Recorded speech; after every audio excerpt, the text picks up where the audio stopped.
안녕하십니까. 이어서 광주 MBC 뉴스데스크입니다.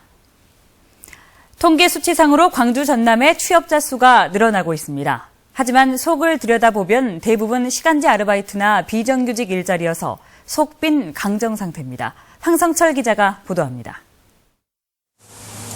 임용고시 준비로 기간제 교사를 그만둔 박모 씨는 한 달여 아르바이트를 하면서 현실이 녹록지 않다는 것을 알았습니다. 박 씨는 최저임금 4,860원에 크게 못 미치는 시급 3,300원을 받고 근로계약서도 없이 일을 했습니다. 알바생이 사장님한테 요구하는 최소한의 서류라고 생각을 하고 꼭 작성을 해줬으면 합니다. 광주의 취업자 수는 수치상으로는 늘어나는데 고용의 질은 떨어지고 있습니다. 올 들어 광주의 월별 취업자 중과율은 3%대로 다른 광역시 평균 중과율 1%의 3배에 이릅니다. 하지만 취업 시간대별 근로자 수를 보면 상황은 좋지 않습니다. 하루에 서너 시간씩 일하는 36시간 미만 취업자는 22만 1000명으로 지난해보다 21.3% 증가했습니다. 이는 전국 평균 증가율 12.4%에 비해 2배가량 높은 수치입니다. 광주 전남 교육계의 비정규직도 2007년 7,065명이었던 것이 지난해 16,076명으로 2배 이상 늘었습니다. 정규직 일자리들이 많이 있었다면 그 일자리들을 점점 비정규직이나 알바의 일자리로 대체되고 있다고. 통계 수치상으로는 취업자 수가 늘어나고 있으나 대부분 시간제 아르바이트나 비정규 일자리에서 고용의 질은 더 나빠지고 있습니다. MBC 뉴스 황성철입니다.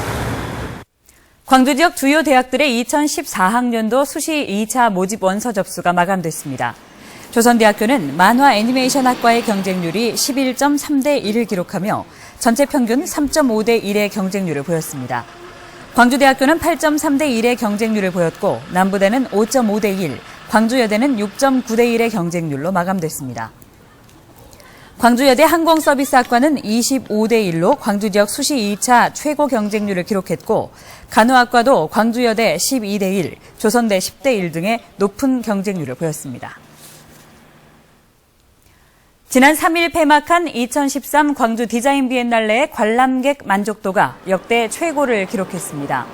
광주 비엔날레 재단에 따르면 2013 디자인 비엔날레 전시 기간 동안 관람객들의 만족도를 설문조사한 결과 종합 만족도가 76.4%로 지난 2005년 첫 행사 이후 가장 높게 나타났습니다. 또 관람객의 76%가 평소 디자인에 관심이 많다고 답했고 82.5%는 다음 디자인 비엔날레도 관람하겠다고 답했습니다.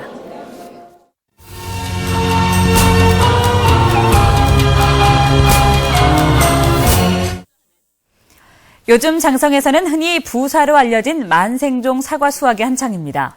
젊은 농업인의 꿈과 희망을 들어보는 연속보도. 오늘은 30년 가까이 사과와 고락을 함께 해오다 이제는 사과 교육 농장을 꿈꾸고 있는 여성 농업인을 만나봅니다. 보도에 조현성 기자입니다. 가지마다 빨갛게 잘 익은 사과가 주렁주렁 탐스럽게 달려 있습니다. 한창 수확기인 사과의 왕 겨울 부사. 몇 차례 서리를 맞으며 당도가 더욱 높아졌습니다.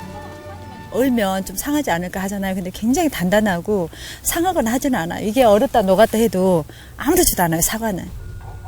이명희 씨가 남편 전익은 씨와 함께 30년 가까이 일궈온 이 농장은 장성에서 사과 농사를 계획하는 귀농자들이 가장 많이 찾아오는 곳입니다. 태풍으로 애지중지 키워오던 사과를 몽땅 잃기도 했던 가슴 아픈 경험이 있기에 농사를 막 시작한 이들이 남처럼 느껴지지 않습니다. 애들 아빠 같은 경우에 굉장히 좀 성실한 편이죠. 과수원 그 사과나무에 관한 한 저희는 초년에 고생을 많이 했기 때문에 한 개라도 더 가르쳐드리고 싶어하는 그런. 일손 구하기가 갈수록 힘들어지면서 몇 년 전부터 농사 규모를 줄인 부부는 이제 과수원을 교육농장으로 가꾸고 싶어합니다. 귀농인은 물론 도시 소비자가 보다 편하게 찾아와 사과의 매력을 더 많이 알고 느껴갔으면 하는 바람입니다. 지금 이제 더 이제 확장하거나 하지는 않고 여기서 더 이제 내실 있게 해가지고 소비자들한테 더 좋은 사과를 드리고 싶은 그 작은 소망이죠, 그게. 겉보기에는 좋지만 1년 내내 한가할 틈이 없다는 사과 농사. 사과 교육 농장을 꿈꾸는 이명희 씨의 사과 사랑은 여전히 꽃을 다 피우지 않고 있습니다. MBC 뉴스 조현성입니다.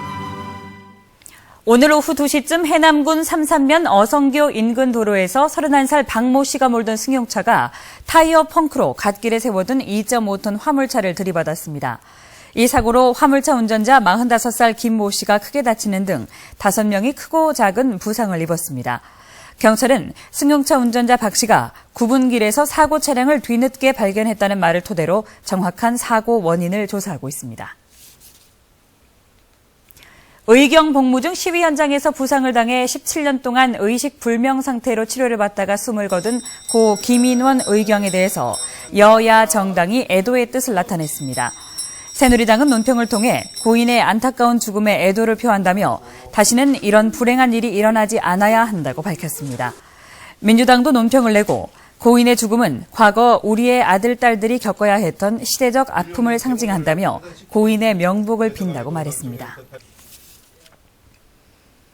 민주당 전남도당은 내년 지방선거에 출마할 예비 후보자들을 대상으로 지방자치 아카데미를 마치고 수료식을 열었습니다. 지난달부터 3차례 진행된 지방자치 아카데미에는 전현직 자치단체장과 지역위원회 핵심 당원 등 255명이 참여해 지방행정과 지방의정에 필요한 전문 교육을 받았습니다. 민주당은 아카데미 수료자들에게 지방선거 공천 심사 때 가산점을 줄 예정입니다. 최근에 충남 아산에서 야생 조류 인플루엔자가 검출되면서 전라남도가 긴장하고 있습니다. 전라남도와 일선시군은 충남 천안천의 야생 조류에서 저병원성 AI 바이러스 15건이 검출됨에 따라 철새 도래지에 대한 방역과 축산농가 차단 방역에 주력하고 있습니다.